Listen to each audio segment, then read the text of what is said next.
Pues Dios amó tanto al mundo que dio a su único Hijo para que todo aquel que crea en Él no se pierda, sino tenga vida eterna. Dios no envió a su Hijo al mundo para condenar al mundo, sino para salvarlo por medio de Él. Ese es el mensaje que proclamamos al mundo.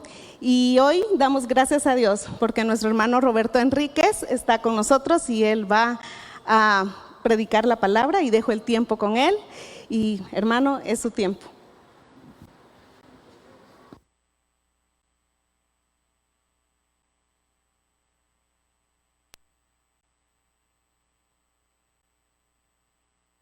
Uno, ahí está.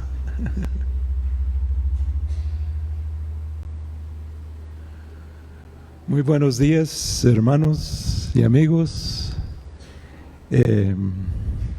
Es una gran alegría poder estar con ustedes en estos momentos. Creo que han pasado 1 año y medio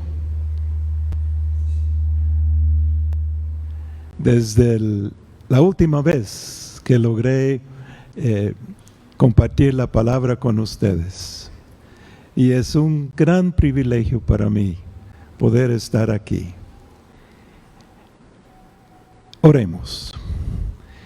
Padre Celestial, te damos infinitas gracias por lo que tú eres, por lo que tú has hecho en la historia y en particular en la historia nuestra. Gracias por haber enviado a tu Hijo a morir por nosotros. Él abrió la brecha para llegar a tu presencia. Pido que el Espíritu Santo tome las palabras que se va a pronunciar esta mañana y aplique estas verdades primero a mi corazón y a cada persona presente. Y te damos infinitas gracias en el nombre de Jesús. Amén. Favor de abrir su Biblia a un texto muy conocido, Juan capítulo 3. Abre su celular, su tableta, su Biblia, a Juan capítulo 3. Creo que el pasaje más famoso de la Escritura es el Padre Nuestro. Esta oración se oye por muchas entidades, en iglesias, en puestos militares, en ocasiones especiales como bodas y funerales.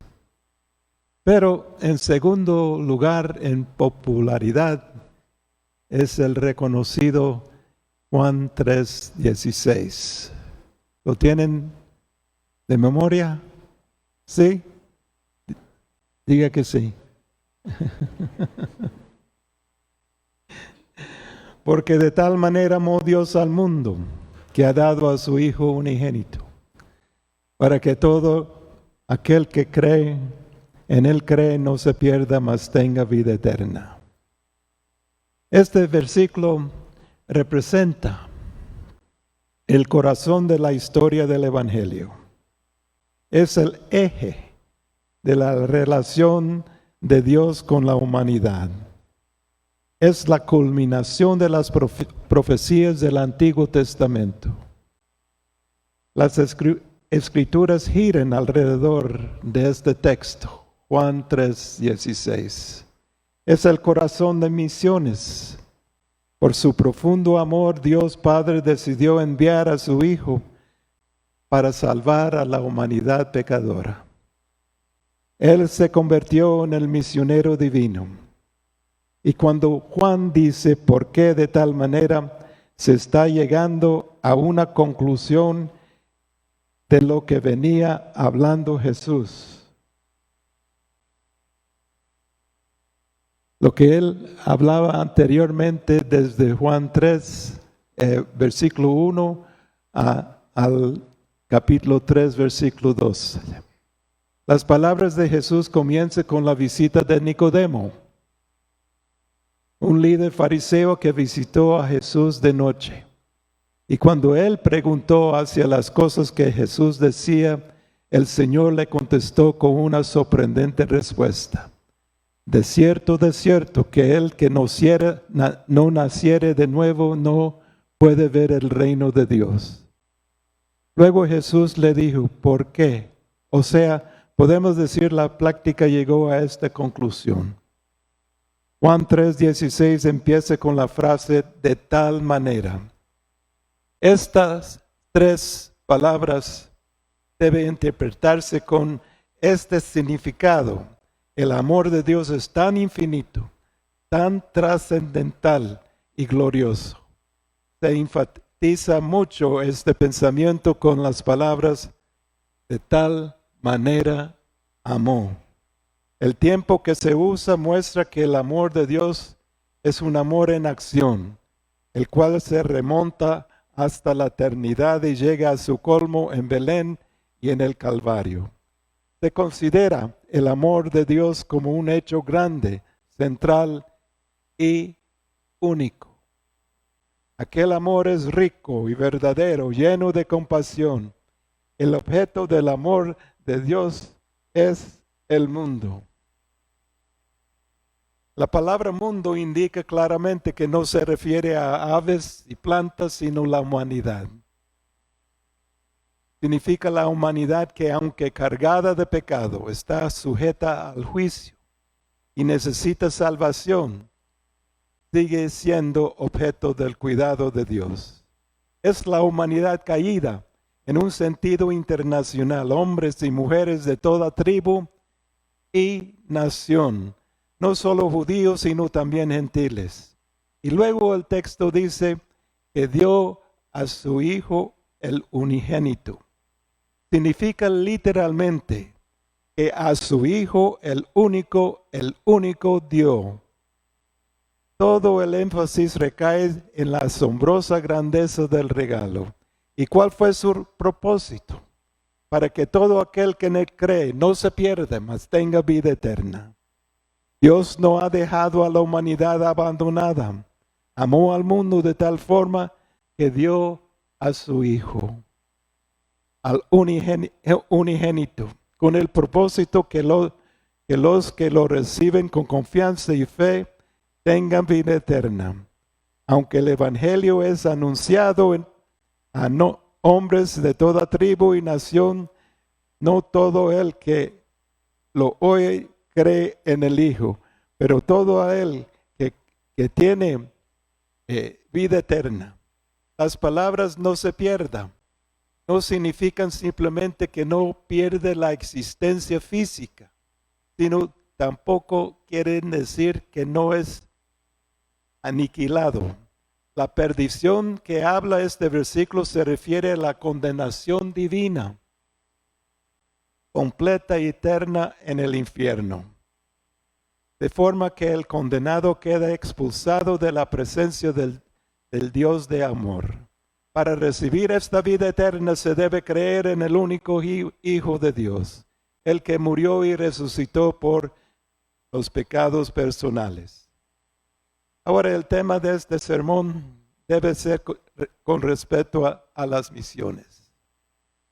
Podemos enviar dinero y orar por nuestros misioneros en España, Chile, Honduras, Estados Unidos, por los pueblos como los Tequitec y otros lugares. Pero las misiones tienen que empezar en nuestros corazones, en casa, justo donde usted vive. Cuando recibí a Cristo como Salvador a la edad de 17 años, Dios me dio un deseo ardiente de predicar el Evangelio por el resto de mi vida. Y Él me dio la oportunidad de hacerlo. Hace muchos años.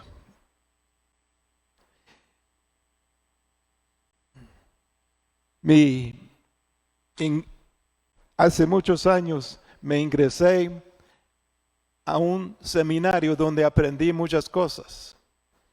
Biblia, teología homilética, hermenéutica, música, y mis mejores cursos fueron Biblia, misiones y evangelismo personal. Descubrí que para compartir con otra persona no fue necesario pasar 6 años en un seminario y en mi caso gastar miles de dólares.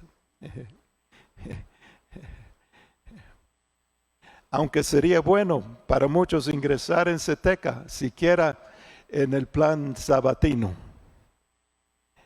Qué difícil es entregar a alguien en la camioneta, a un vecino o un pariente, un folleto como este, que explica con detalle el Evangelio. Dice, la puente de Dios a la vida eterna. Y en forma gráfica indica cómo llegar al Señor, ir al cielo y evitar el infierno. Yo uso este otro aquí. Es una rosa que se abre y cierre. A las señoritas y las señoras les fascina. Hasta quieren darme un beso en la mejilla, con perdón de mi esposa.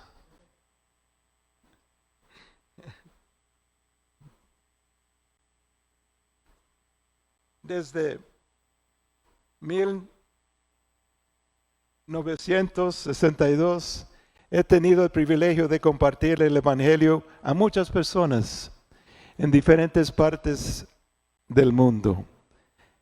Pero 61 años después, en mayo del año pasado, todo cambió cuando un cirujano me dijo que si no me operaba, me quedaba 1 hora de vida.